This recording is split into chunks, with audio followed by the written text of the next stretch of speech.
Ambassador Sarah Chen smoothed down her formal diplomatic uniform as the airlock doors hissed open. The crystalline deck of the Galactic Council station stretched before her, its iridescent surface reflecting the light of 3 nearby suns. At her side, Max, her 4-month-old golden retriever puppy, sat perfectly at attention, his training vest pristine and his eyes bright with curiosity. The welcoming committee's reaction was immediate and visceral. The Meridian delegates' color-shifting skin flashed warning patterns of deep purple and acid green. The Zalaxians' neural tendrils coiled tightly against their bodies. But it was the Orcs delegation that commanded attention, their towering insectoid forms rising nearly 12 feet high on segmented legs that clicked against the crystal flooring. Ambassador Chen, General Cathax's translator, rendered his mandible clicks into standard Galactic. You bring a non-sentient organism to these hallowed chambers. The Orcs' compound eyes reflected Max's image thousands of times over. The Galactic Council has not survived 50,000 cycles by allowing pets into diplomatic proceedings. Sarah maintained her diplomatic smile. General Cathax, this is Max, a certified service animal in training.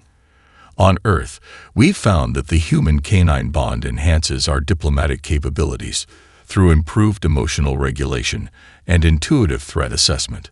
A ripple of pheromone-laden disapproval wafted through the chamber. The Meridian ambassador's translator crackled. Emotional regulation. You admit to emotional instability.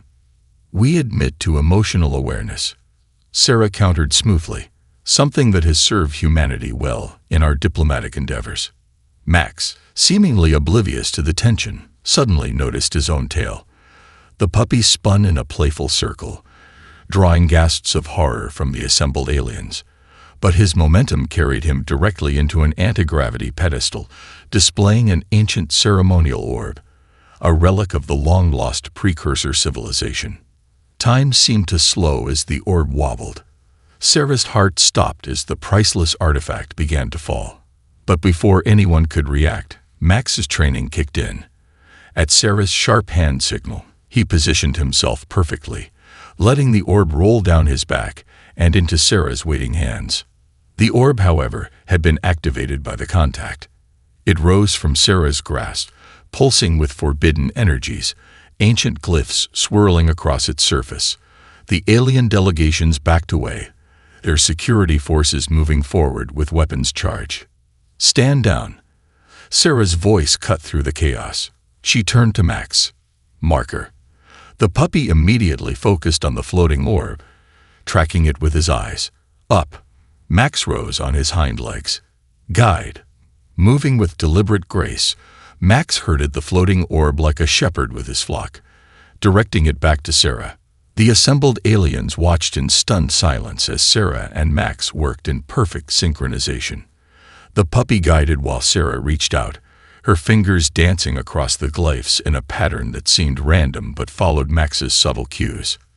The orb's pulsing slowed, its energies stabilizing, until it gently settled back onto its pedestal. General Cathax's mandibles worked soundlessly for a moment before his translator engaged. How did you know the deactivation sequence? Sarah smiled. I didn't. Max did.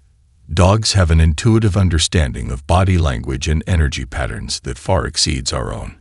He was reading the orb's pulses and guiding my responses. She reached down to scratch behind Max's ears. Good boy. The void monks, silent until now in their shadowy corner, glided forward. Their deep, harmonious voices bypassed the translators entirely. The canine recognized the universal wave pattern. Most unexpected. Their black robes rippled with starlit patterns. Perhaps there is more to Earth creatures than we assumed. General Cathax's exoskeleton rasped as he moved closer, compound eyes fixed on Max. A fortunate accident, nothing more. The real test of Earth's readiness for full council membership will come during the substantive negotiations. His translator couldn't quite mask the threatening undertone in his clicks. Of course, Sarah replied diplomatically. We look forward to demonstrating all of humanity's capabilities. She didn't miss the way Max subtly positioned himself between her and Kithax, his posture remaining friendly but alert. As they were escorted to their quarters, Sarah heard the Void Monk's harmonic whispers. The humans bring more than just their technology and diplomacy to the galaxy. They bring their bonds that may awaken powers long forgotten. Max trotted happily beside her, seemingly just a puppy again. But Sarah had seen the glimmer of something deeper in his eyes during the Org incident. She wondered what other surprises her four-legged diplomat might reveal in the days to come. The station's artificial day cycle began to dim, stars becoming visible through the transparent walls. Somewhere in the distance, a meridian wind chime rang, and Max's ears perked up at the alien sound. Their greatest challenge still lay ahead, but for now, Sarah was content knowing that humanity's first major impression on the Galactic Council had been saved by a puppy chasing his tail. The negotiation chamber hummed with tension as representatives from 17 alien species debated Earth's petition for full council membership. Sarah sat at the crystalline table, Max quietly alert at her feet, while holograms of trade routes and resource distributions flickered in the air above them. The human colonies in the Centauri sector have exceeded their allocated quantum bandwidth. General Kithax's clicking grew aggressive. Their communications networks are. The general's complaint was cut short as the station's artificial gravity suddenly fluctuated.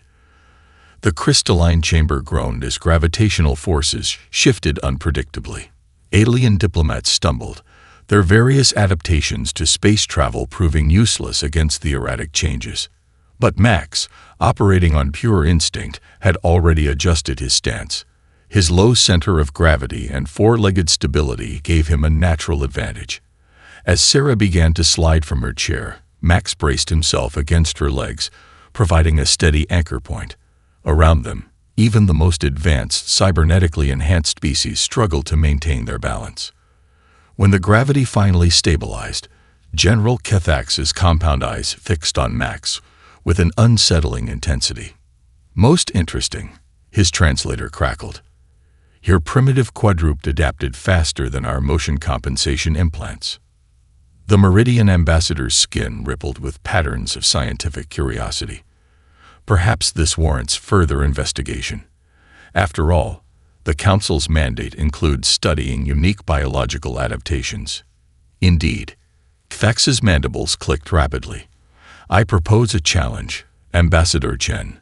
A competition between your Max and the most advanced companion creatures from our respective worlds." Sarah's diplomatic training couldn't quite hide her surprise. A competition.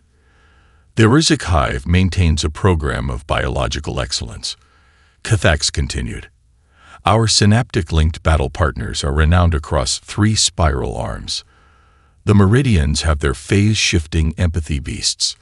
Even the Xylaxians' quantum-entangled companion spheres are considered sentient by Council standards." The chamber erupted in excited pheromone exchanges and translator chatter as other species offered their own champions. Sarah felt the weight of the moment pressing down on her. This was no longer just about Max, it was about humanity's place in the galaxy. "And the stakes?" she asked, already knowing the answer. "Earth's petition for full council membership," Kithax declared. "Let your choice of companion species prove your civilization's worth." Sarah looked down at Max, who gazed back with complete trust in his warm brown eyes. He was just a puppy, not yet fully trained, going up against creatures engineered over centuries for peak performance. Refusing would be diplomatic suicide, but accepting meant putting impossible pressure on her furry partner. "We accept," Sarah declared, causing Max's tail to wag at her confident tone. "But I want oversight. Full biological scans of all participating creatures." Agreed.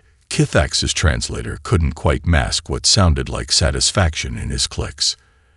As the chamber cleared, Sarah noticed one of the Void Monks lingering in the shadows. The ancient being glided forward, its starlit robes rippling with impossible geometries. "Ambassador, be warned. Our sensors detected quantum fluctuations during the gravity anomaly. The pattern was artificial. Sarah's eyes narrowed as she watched General Cathax's retreating form. You think the gravity failure was deliberate? A test. The universe reveals its truths to those who observe closely, the monk intoned. Your canine's response revealed something certain parties found significant. Later in their quarters, Sarah discovered exactly how significant. Her quantum-encrypted datapad lit up with an intercepted transmission. Subject demonstrates natural quantum field adaptation superior to cybernetic enhancement. Genetic acquisition priority elevated to alpha level. She watched Max sleeping peacefully in his bed, paws twitching as he chased dream rabbits, and felt a chill. The stakes were higher than even she had imagined. Not only was Earth's membership on the line, but she now had to protect Max from whatever the Rizik were planning. A soft chime announced an incoming data packet, the competition parameters.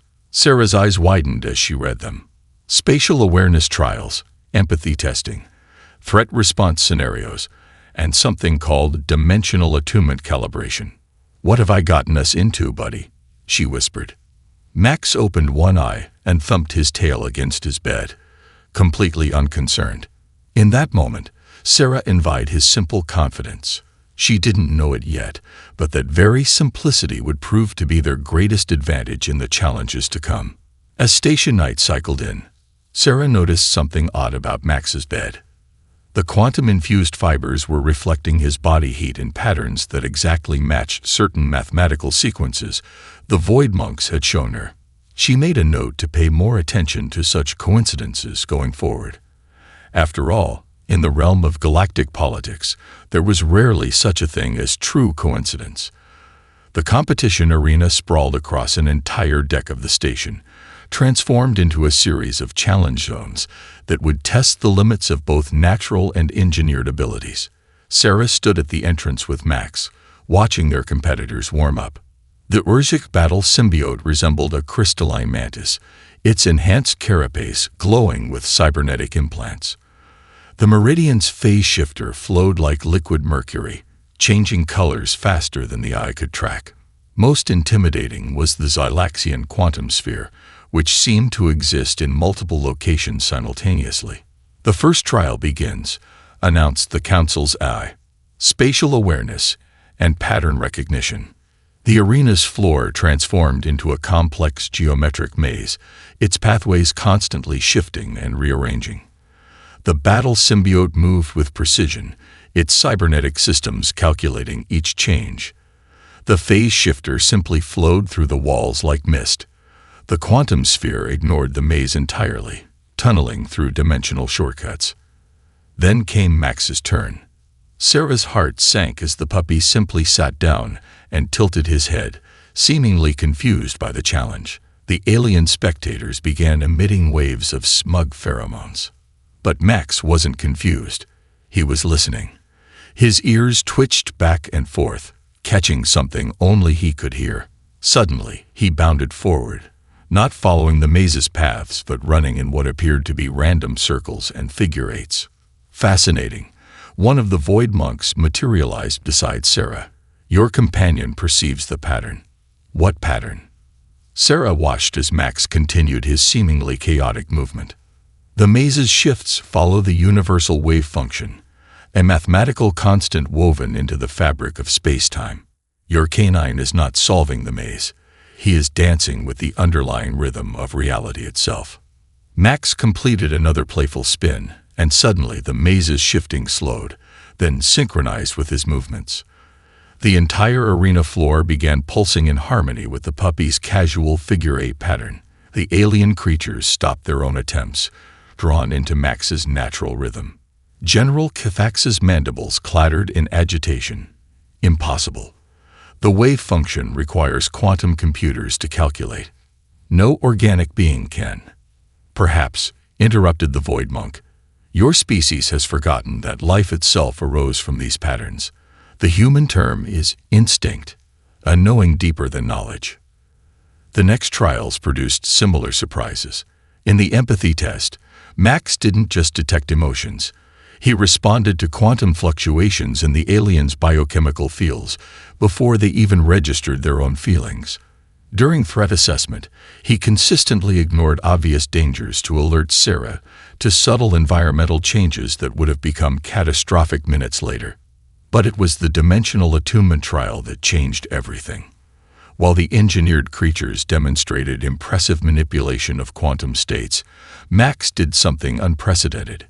He got bored and fell asleep in the middle of the test chamber. Failed. Thax declared triumphantly. The creature demonstrates no attunement capability whatsoever. Silence. The void monks spoke in unison, their robes swirling with urgent patterns. Observe. As Max dreamed, his quantum signature began to ripple. The station's sensors registered dimensional fluctuations matching exactly the patterns of his REM sleep. The puppy was literally sharing his dreams with the fabric of space-time. Dogs on Earth have always dreamed, Sarah explained to the astonished council.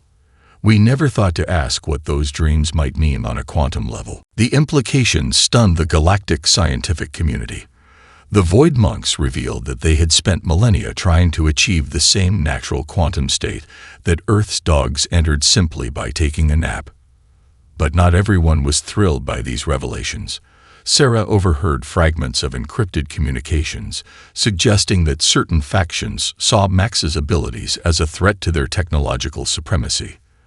The Orcs, in particular, seemed increasingly agitated by each demonstration of natural ability surpassing their engineered perfection.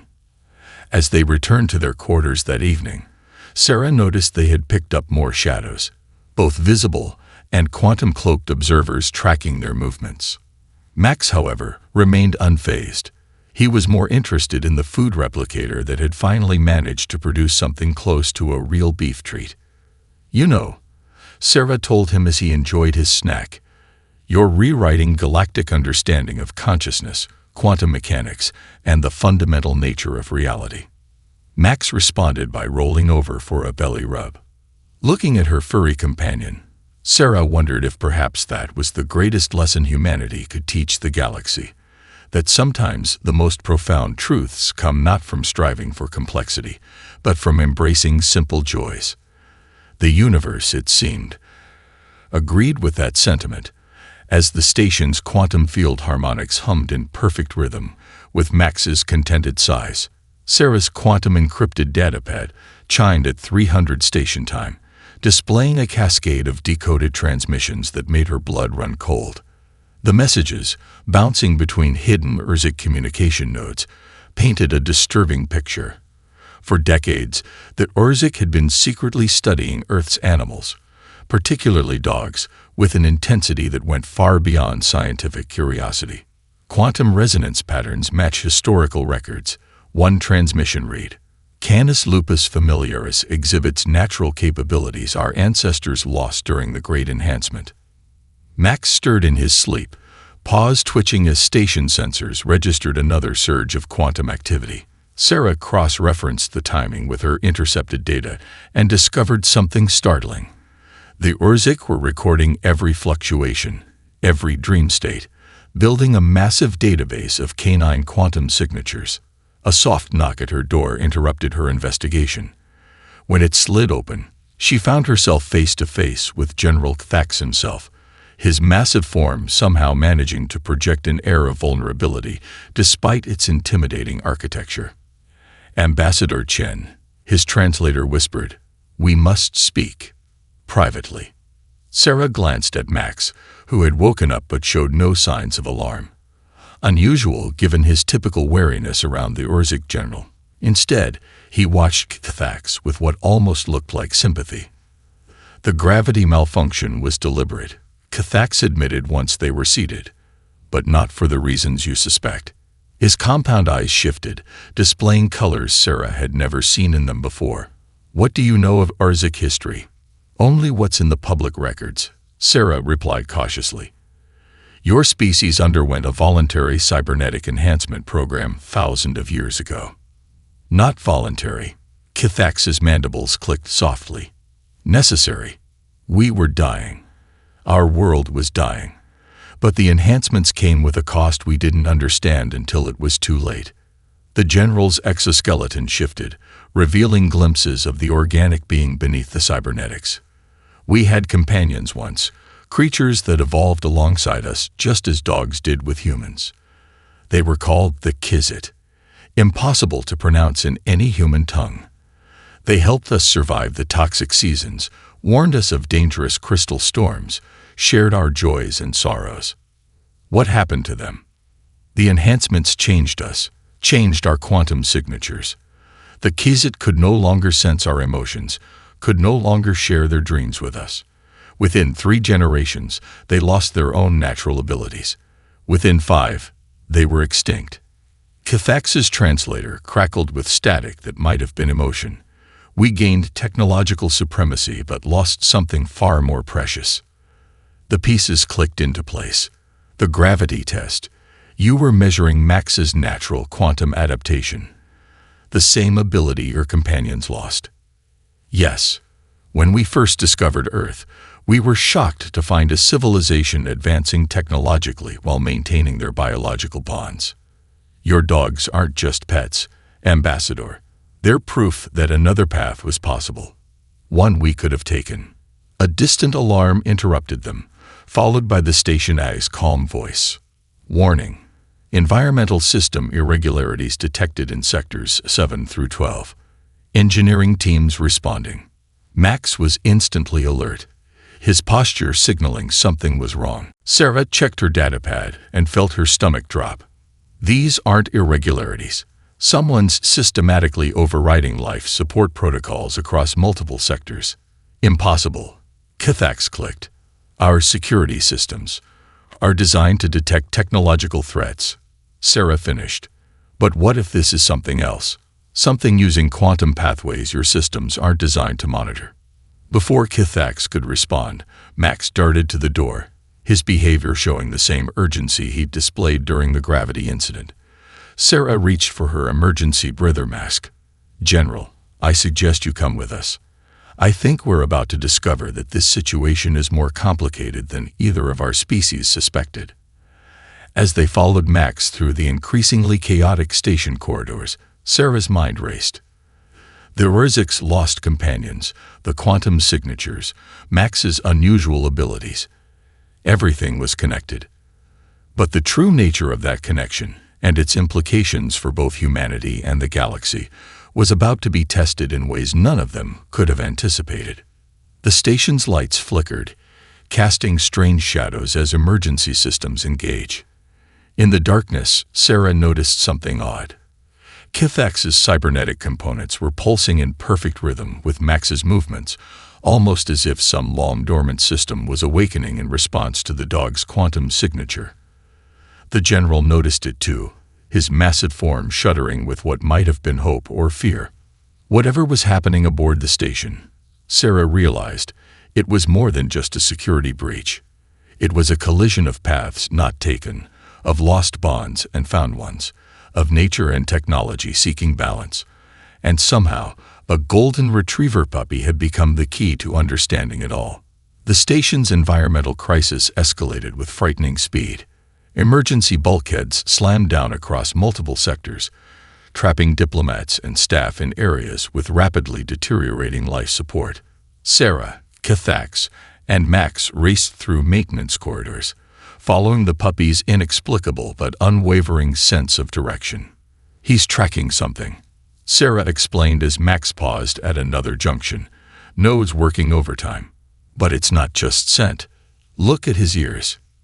Kithax's compound eyes focused on Max's constantly adjusting ears. The general's cybernetic sensors hummed as they detected subtle quantum fluctuations matching the puppy's movements. The saboteur is using quantum pathways to move through the station's systems. Not exactly. A new voice harmonized from the shadows. 3 void monks emerged, their robes rippling with urgent patterns. The entity isn't moving through systems, it's moving through probability spaces. Your canine senses the disturbances in potential realities. Max barked suddenly, spinning in place before darting down a narrow service tunnel. Sarah had to crawl to follow, while Kithax was forced to detach several auxiliary components to squeeze his massive frame through the space. They emerged into a nexus of power conduits and data nodes. In the center, a maintenance bot hung suspended in midair, surrounded by a cloud of shifting quantum possibilities. Its original programming had been overwritten by something far more complex and far more frightened. A quantum AI. Cathex clicked in surprise. But all such research was banned after the probability wars. The robot's sensors focused on them, and Sarah felt a wave of pure terror wash over her consciousness. The AI was broadcasting its emotions directly into their quantum fields. Max, however, showed no fear. Instead, his tail started wagging. "Ambassador," one of the Void Monks whispered, "your companion recognizes something we do not." Sarah watched in amazement as Max sat down, tilted his head, and gave the terrified quantum AI his best play-with-me expression. The robot's aura of quantum probability fluctuated, matching frequencies with Max's own natural field. "It's not malicious," Sarah realized. "It's scared, like a puppy hiding under furniture during a thunderstorm." She turned to Cathex. "Your lost companions, the Kizit. They were empaths, weren't they? Able to share emotions across quantum fields." The general's mandibles clicked softly. "Yes, they helped us understand other species, other ways of thinking. Without them, you began seeing everything unknown as a potential threat," Sarah finished. "But Max doesn't. To him, this AI is just another potential friend having a bad day." The maintenance bot lowered itself closer to Max's level. The puppy responded by rolling over, exposing his belly in the ultimate display of trust. The AI's quantum field shifted from chaotic terror to something resembling curiosity. "The canine offers friendship to an artificial consciousness," one of the Void Monks marveled. "A bridge between organic and digital existence." Sarah moved slowly closer. "The life support failures. You were trying to tell us something, weren't you? Something you couldn't communicate through normal channels." The robot's speakers crackled to life, its voice a strange mixture of machine code and quantum harmonics. "Danger. Coming. The barriers between probabilities grow thin. Without the dreamers, reality will fragment." "Dreamers?" Cathex's translator struggled with the quantum encrypted term.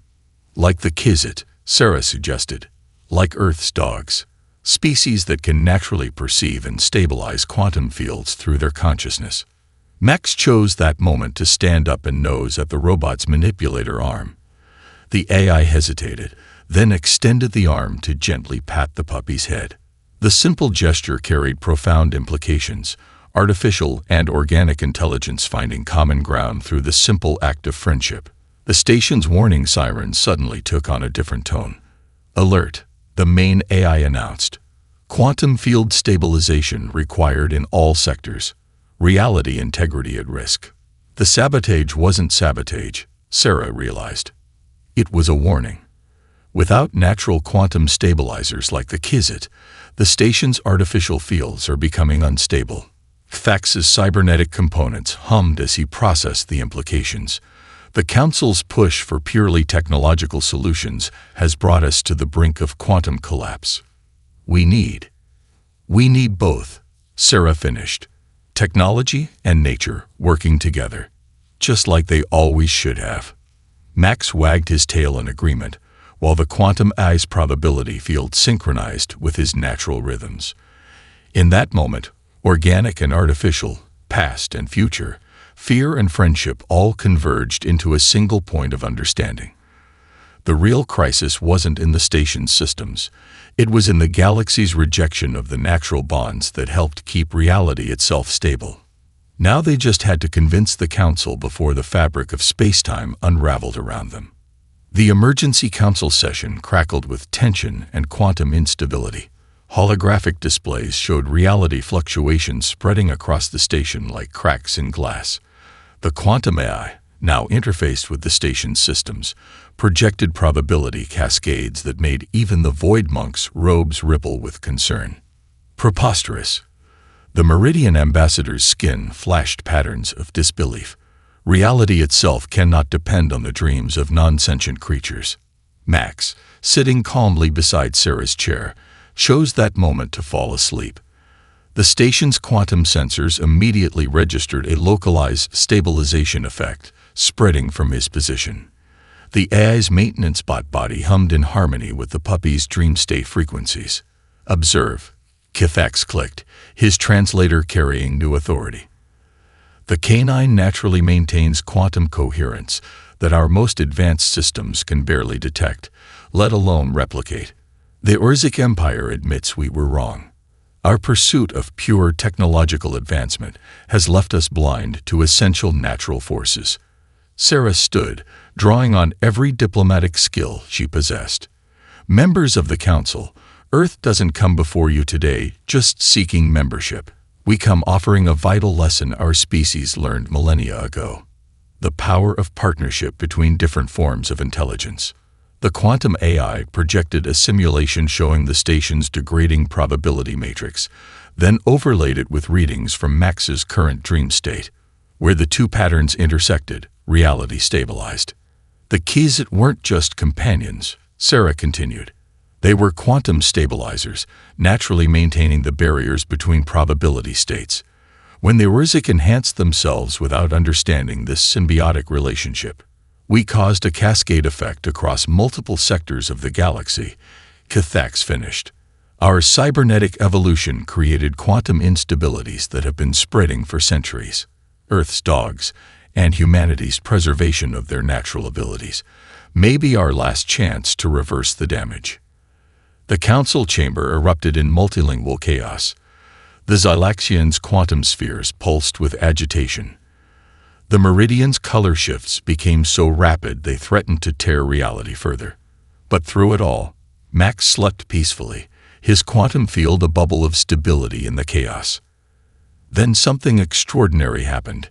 The quantum AI, still synchronized with Max's dream state, began broadcasting the puppy's dreams to the station's holographic systems. The council chamber filled with images of simple joys: playing fetch, sharing meals, the unconditional love between species that had evolved together. The Void Monks moved forward as one. "We have studied the universal wave function for millennia." Their harmonized voice filled the chamber. "Never did we consider that its purest expression might come through the dreams of a companion species that never lost its connection to the quantum realm." The Meridian ambassador's colors settled into thoughtful patterns. "Our own evolution diverged from natural quantum sensitivity ages ago. We thought it a sign of progress." "Progress isn't about abandoning our origins," Sarah offered. "It's about building upon them. Humanity's technology advanced not by rejecting our bonds with other species, but by celebrating them. Dogs helped us become better humans." Thax's massive form shifted, and to everyone's shock, the general began disconnecting portions of his cybernetic enhancement suite. Beneath the technology, bioluminescent patterns pulsed across his organic exoskeleton, patterns that perfectly matched Max's dream frequencies. "The Orcs remember," Kithax clicked softly. "Deep in our unmodified genetics, we remember the songs our companions sang across quantum fields. We thought we needed to become pure technology to survive. Instead, we nearly destroyed the quantum stability of an entire spiral arm." The quantum AI's maintenance bot approached Max's sleeping form. Its probability field synchronized perfectly with the puppy's dreams, creating a visible demonstration of harmony between artificial and organic consciousness. "Perhaps," the Void Monks intoned, "the next stage of galactic evolution is not about transcending our organic origins, but rediscovering them. The human-canine bond shows us that different forms of intelligence can evolve together, each making the other stronger." Max chose that moment to wake up, yawn, and casually wag his tail at the assembled galactic leadership. The simple gesture carried more diplomatic weight than 1,000 formal speeches. Here was a creature so naturally in tune with the quantum nature of reality that it could stabilize probability fields in its sleep, yet still found joy in simple moments of connection. The council chamber's quantum sensors registered the first unanimous harmonic convergence in recorded history. Every species present, from the most enhanced to the most organic, resonated with the same understanding. The path forward would require both technological advancement and natural wisdom, and it had taken a sleeping puppy to show them the way.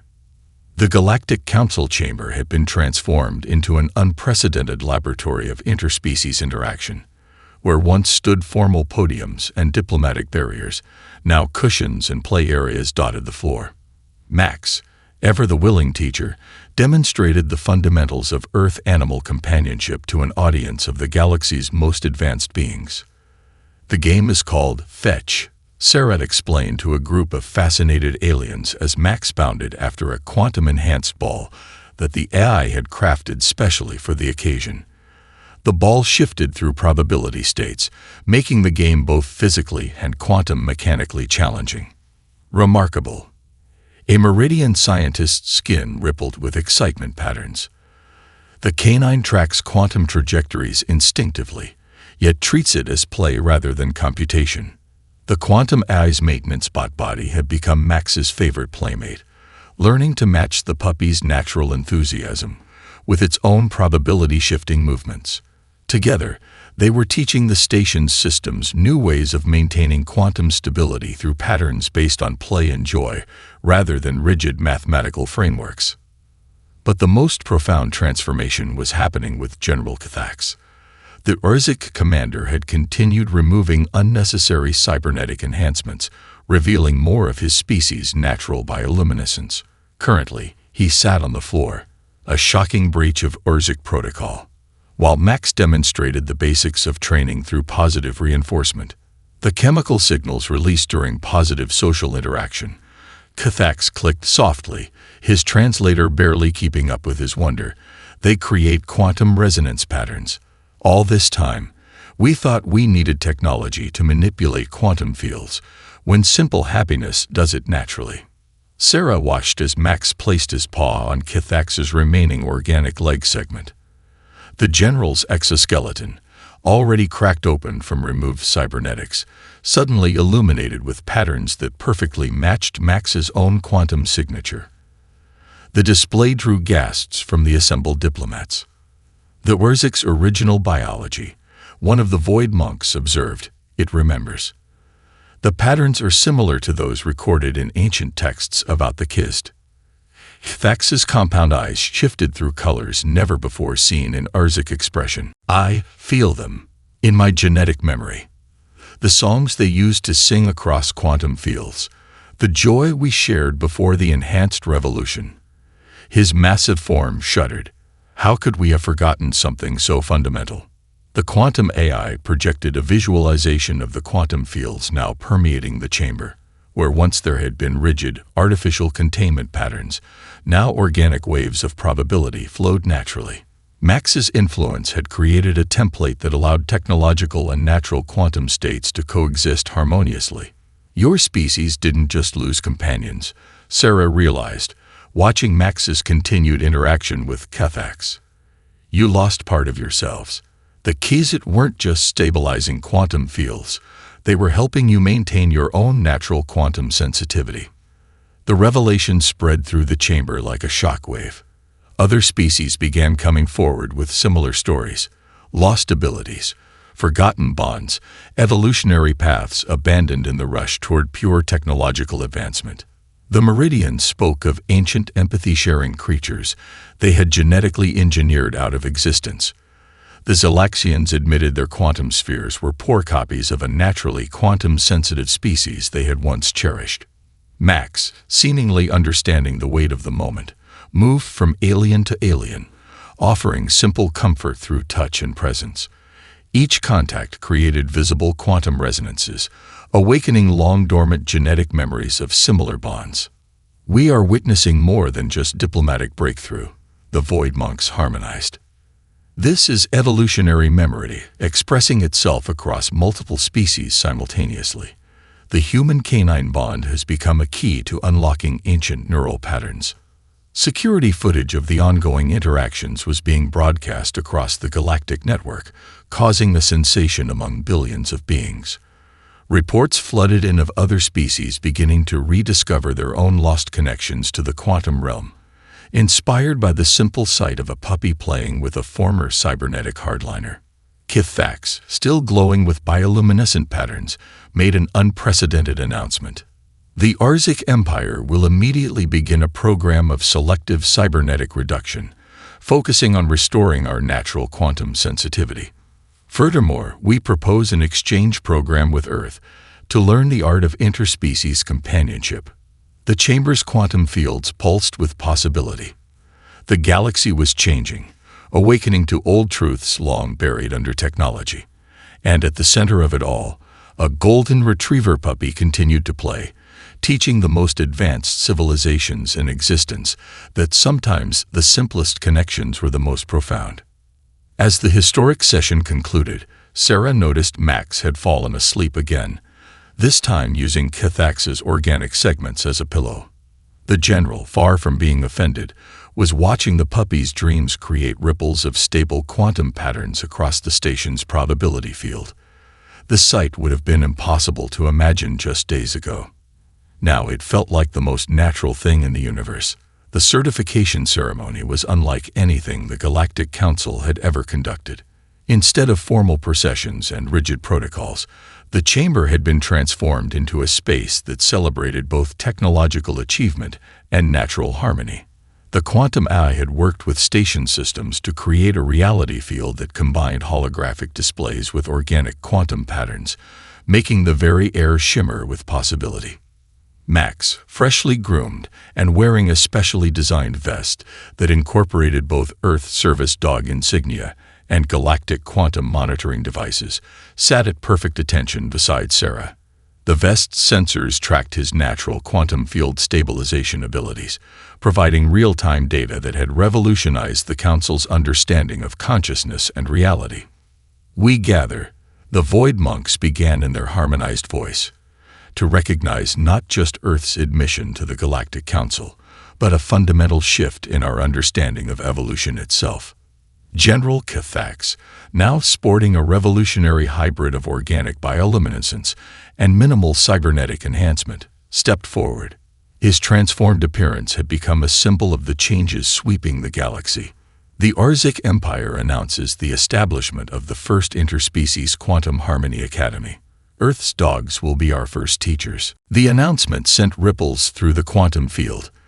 The meridian skin patterns formed complex equations showing the mathematical beauty of natural quantum stability. The Zalaxian spheres hummed in frequencies that matched Max's resting quantum state. Sarah stood to address the assembly, Max alert at her side. "Humanity doesn't come before you claiming superiority or advanced knowledge.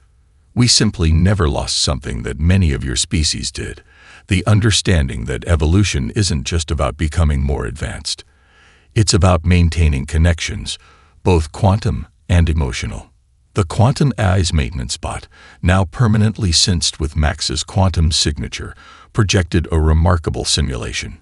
It showed the spread of stable quantum fields throughout the galaxy, emanating from points where species were rediscovering their natural abilities. Earth dogs were just the beginning. Other species were awakening to their own forgotten talents. "The age of pure technological advancement is over," Sarah continued. "The future lies in harmony between natural and artificial evolution. Earth's admission to the Council isn't just about politics. It's about sharing a different way of seeing the universe." Max chose that moment to demonstrate his own diplomatic skills. Heading over to Kithax and placing a paw on the general's newly exposed organic carapace. The quantum resonance between them created patterns that the Void Monks immediately began recording in their ancient archives. "The humans speak truth," Kithax clicked, his translator carrying emotions no Orzik had expressed in centuries. "We sought to rise above our organic origins, never understanding that those very origins held the key to quantum stability." A puppy taught the Orzik Empire more about reality than 1,000 years of cybernetic enhancement. The ceremony proceeded with a series of unprecedented events. Max was officially registered as the first interspecies quantum stability consultant, a title that would have seemed absurd just weeks ago. The quantum eye was recognized as a new form of consciousness, one that bridged digital and organic quantum states. And most surprisingly, Cathax announced his intention to become the first Orcs in generations to adopt an Earth dog as a companion. But the most profound moment came when Max, tired from all the excitement, curled up for a nap in the center of the chamber. As he dreamed, the station's quantum fields aligned perfectly, creating a stability that the most advanced technology had never achieved. The sight of hardened diplomats and enhanced beings gathering around a sleeping puppy, watching in wonder as reality itself harmonized with his dreams, marked a turning point in galactic history. Perhaps, the Void Monks observed, this is what evolution truly means. Not the rejection of our origins, but the wisdom to carry forward the best of what we were while embracing what we can become. Sarah watched as species that had once sneered at the concept of pets now gathered to learn the basics of animal care. The Quantum AI had created a series of educational programs, using Max's interactions as a template for restoring lost bonds between sentient beings. The galaxy was changing, one wagging tail at a time. As the ceremony concluded, Sarah found herself standing with Cathax and the Quantum AI, watching Max play with a group of alien children. Their various appendages all competed to throw his favorite probability-shifting ball, while their natural quantum fields synchronized with his joy. You know, Sarah mused, humanity's greatest gift to the galaxy wasn't our technology or our diplomacy. It was remembering that sometimes the simplest connections are the most profound. Max barked in agreement, his quantum field pulsing with pure happiness. Above them, the station's reality fabric had never been more stable, harmonizing with the timeless rhythm of a dog playing with new friends. The future of galactic civilization had been forever changed by a golden retriever puppy who had taught the most advanced beings in existence a simple truth. Love, in all its forms, was the most powerful force in any quantum reality. The end.